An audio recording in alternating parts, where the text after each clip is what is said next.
Australia has formally recognised Palestine as a sovereign state ahead of a high-level leaders summit at the United Nations.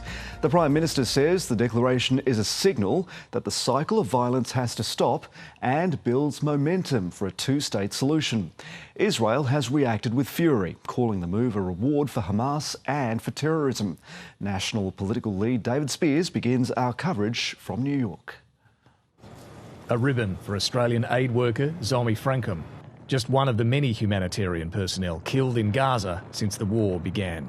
Anger towards Israel has now led to three major US allies formalising their recognition of Palestinian statehood. The Commonwealth of Australia recognises the state of Palestine. We are acting to keep alive the possibility of peace and a two-state solution. Canada's Prime Minister said it did not legitimise terrorism or reward it. Other countries, including France, will formalise their recognition tomorrow. This is about the world saying enough is enough. We want peace and security in the Middle East. This is a huge investment in peace and saving the two-state solution. Applause from the Palestinians. This is a beginning or a glimmer of hope for the Palestinian people. Outrage from Israel. There will be no Palestinian state. The declaration means Australia now officially refers to the state of Palestine and no longer the occupied territories. But an Australian embassy is not being opened yet.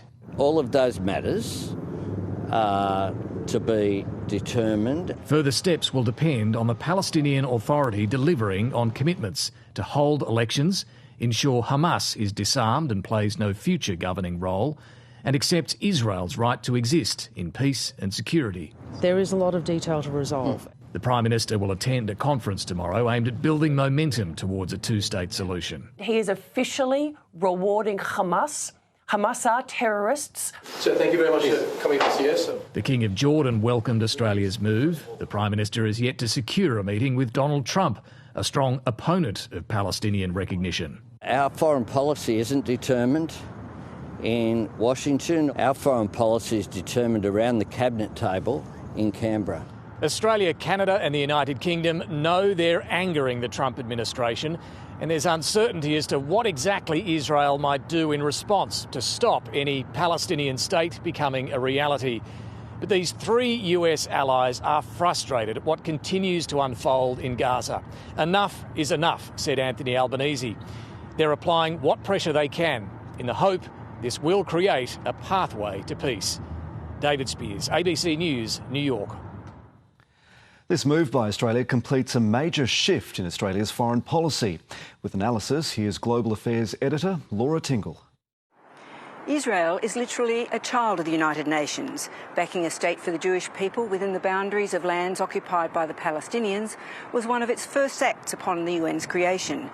Now, very belatedly, several members of the UN Security Council and Australia are recognising the state of Palestine as some officials acknowledge that the scales of international action have been tilted too heavily in Israel's favour in the past, particularly in light of its actions in Gaza and the West Bank in the past 2 years.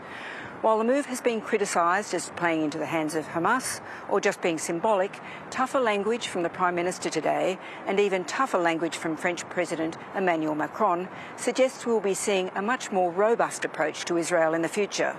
The move also marks another clear sign of the Prime Minister asserting a foreign policy that is clearly independent of the United States.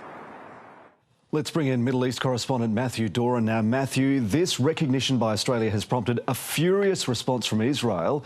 How is this likely to affect things on the ground in Gaza and the West Bank? Jeremy, good evening. It's a furious response, but an unsurprising one, and entirely in line with how Israel has been speaking about countries, including Australia, ever since they first floated this idea of recognising Palestinian statehood. But for all of the bluster, we are yet to see a formal Israeli response. Prime Minister Benjamin Netanyahu wants to wait until after the UN General Assembly and after his meeting with Donald Trump to do so. Suggestions that he wants to get a sense check from the White House and the US President as to exactly what what they will stomach in terms of any response. We have already heard calls from within Benjamin Netanyahu's own cabinet to annex large swathes of the West Bank, effectively under Israeli control already. And in Gaza, the IDF is showing little to no evidence that it is wanting to exercise restraint in its intensifying operation in Gaza City, which has already displaced hundreds of thousands of people. So for all of the talk around recognising Palestinian statehood, Jeremy, it's having very little impact for the Palestinians on the ground. Matthew Doran reporting from Jerusalem.